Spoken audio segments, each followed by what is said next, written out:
Bismillahirrahmanirrahim. Assalamu alaikum. My name is Hassan and today we are going to embed ConvertKit form in Elementor WordPress. Before starting work, it's my request, please subscribe my channel. Thank you. Now back to our work. So we will use HTML widget. Then you see search widget. So right here HTML. Then you see HTML element. Now drag and drop here. Now widget edit. And then you see HTML code. Now go to ConvertKit form. So this is our form and then you see publish. So click on it. Now pop-up open and then you see embed this form and you see multiple options JavaScript, HTML, share, WordPress, unbounce. Now click on HTML. So click on it. Now you see embed using HTML. So copy this.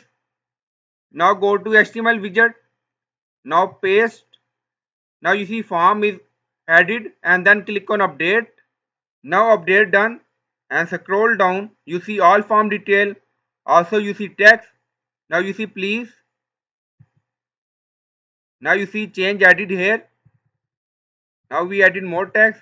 Now you see because this is HTML, if you want you can edit it according to your requirement and then click on update again.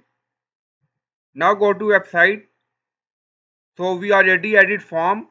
Refresh the page. Now you see form. So I hope you like this video. Please like, comment, share, subscribe. Thank you for watching.